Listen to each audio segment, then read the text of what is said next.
Hey everybody, I'm Seth, and welcome to my base in Satisfactory. Now, it is big to what I think is big, but then compared to what other YouTubers do, it's teeny tiny.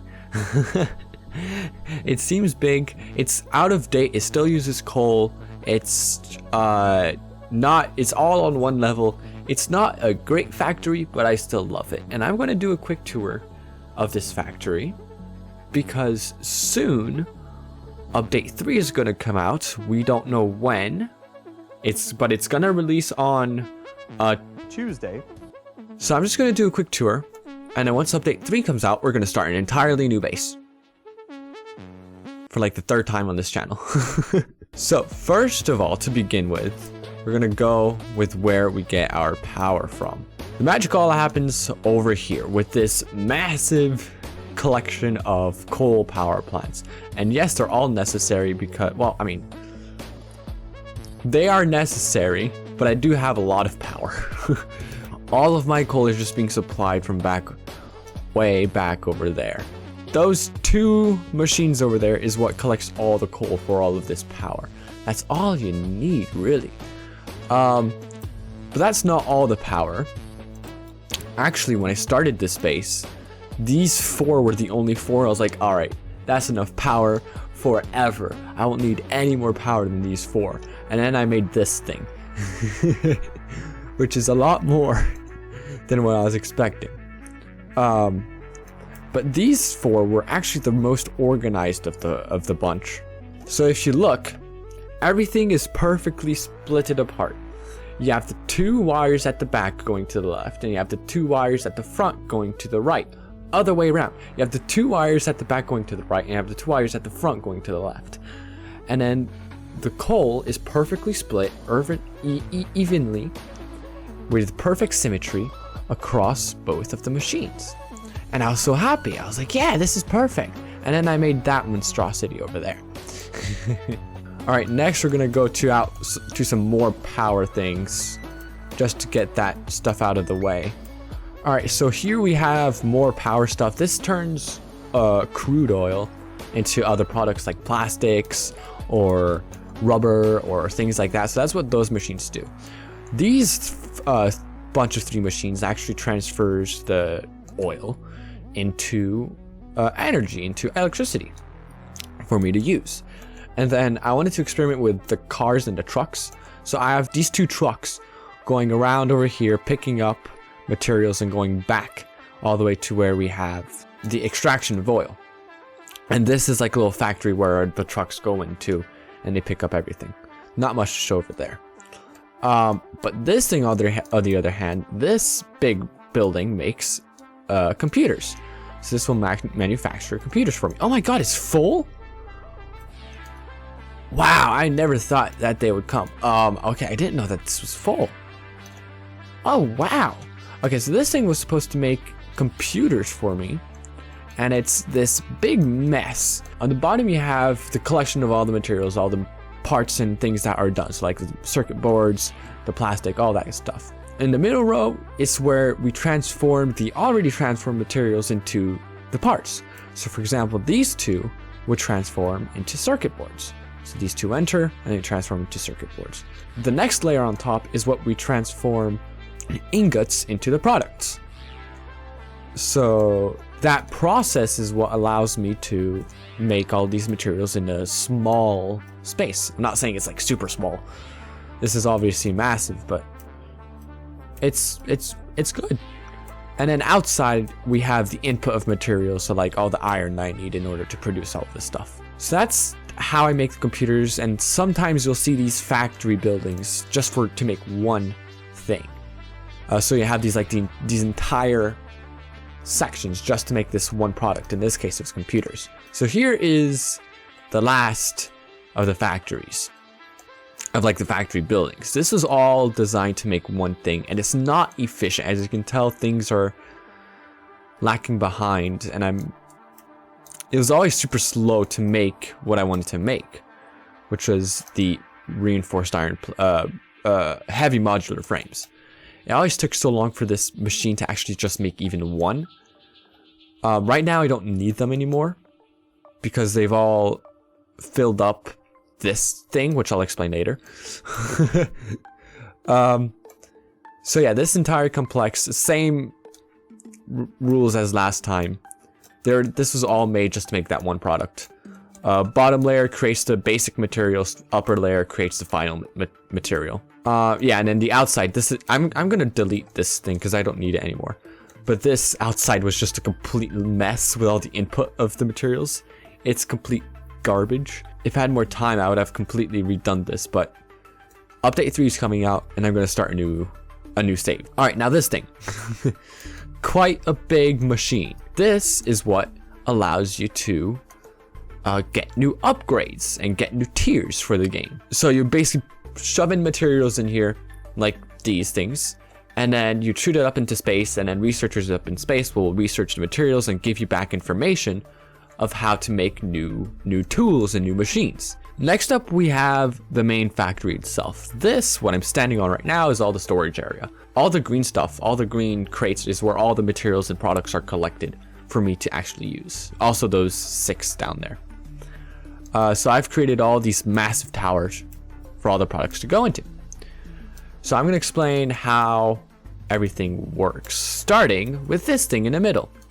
This is the hub. This is what you first build in the game, and it's where you make the basic materials. Is where you get upgrades. Here I have a couple of upgrades to get. Also tier 7 nuclear power, things like that. Trains you can also unlock. Oh my god, this thing is rusty.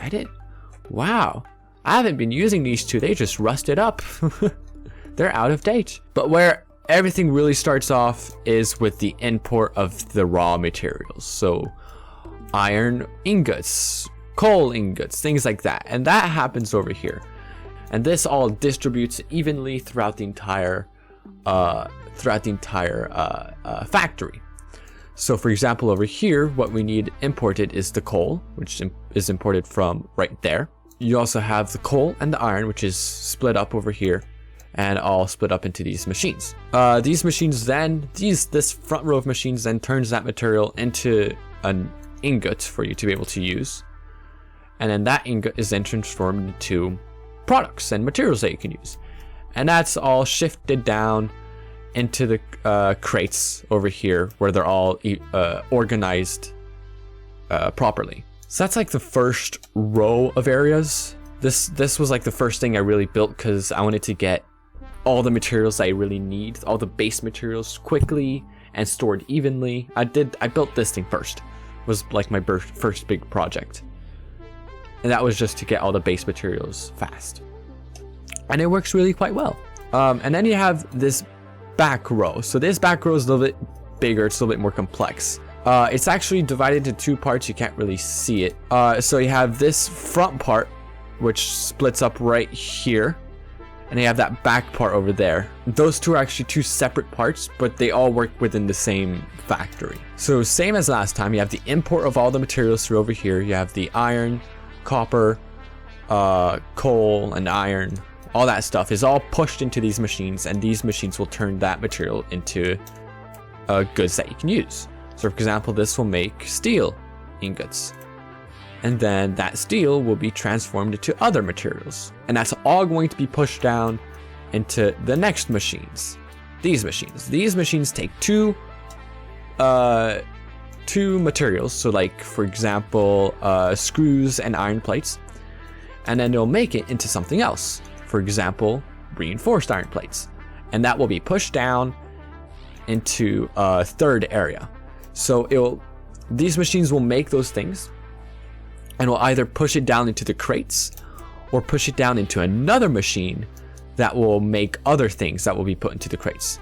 So for example, these stators, this little round thing, these are all pushed down over here, and then it'll be combined with the rotors in order to make motors. And then those motors are all pushed down to make into the crates.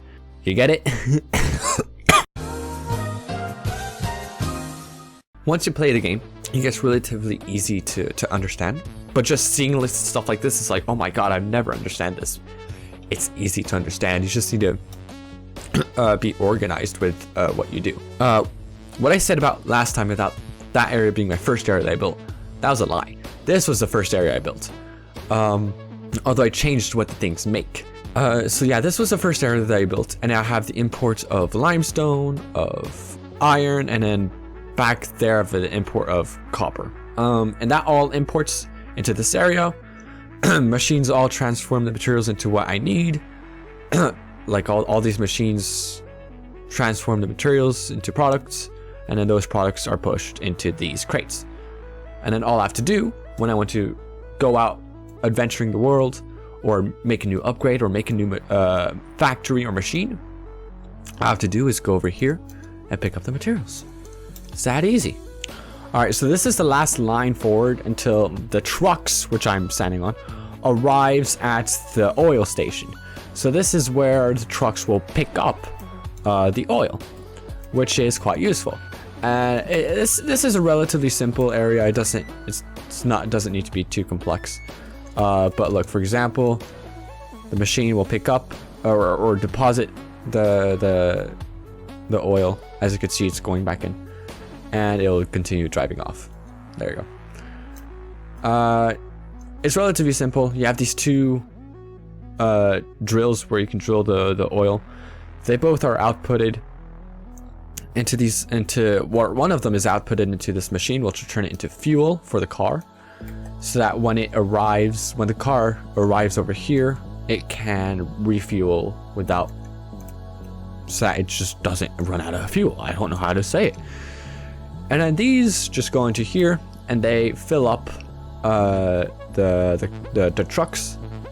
They fill up the trucks so that the trucks can bring all this material back to the base. It's not the most efficient. The most efficient would have just to put conveyor belts all the way to my base, but I wanted to try something new, and this was quite fun to do. Oh yeah, I forgot to show you one last thing. Where are you? Hi, here he is, my little pet lizard doggo. Hey there. He's not tamed anymore because I died, but this little lizard doggo gives you materials once you're away. It's cute. So yeah, here's my base back at the start. It's efficient. It works. It looks good. It's satisfying to the eyes. Except for some parts, like this thing. That is not satisfying to look at. But we forget about that, okay? Thank you all so much for watching. I hope you enjoyed this, and I'll see you next time. I don't know when that will be. Bye, guys.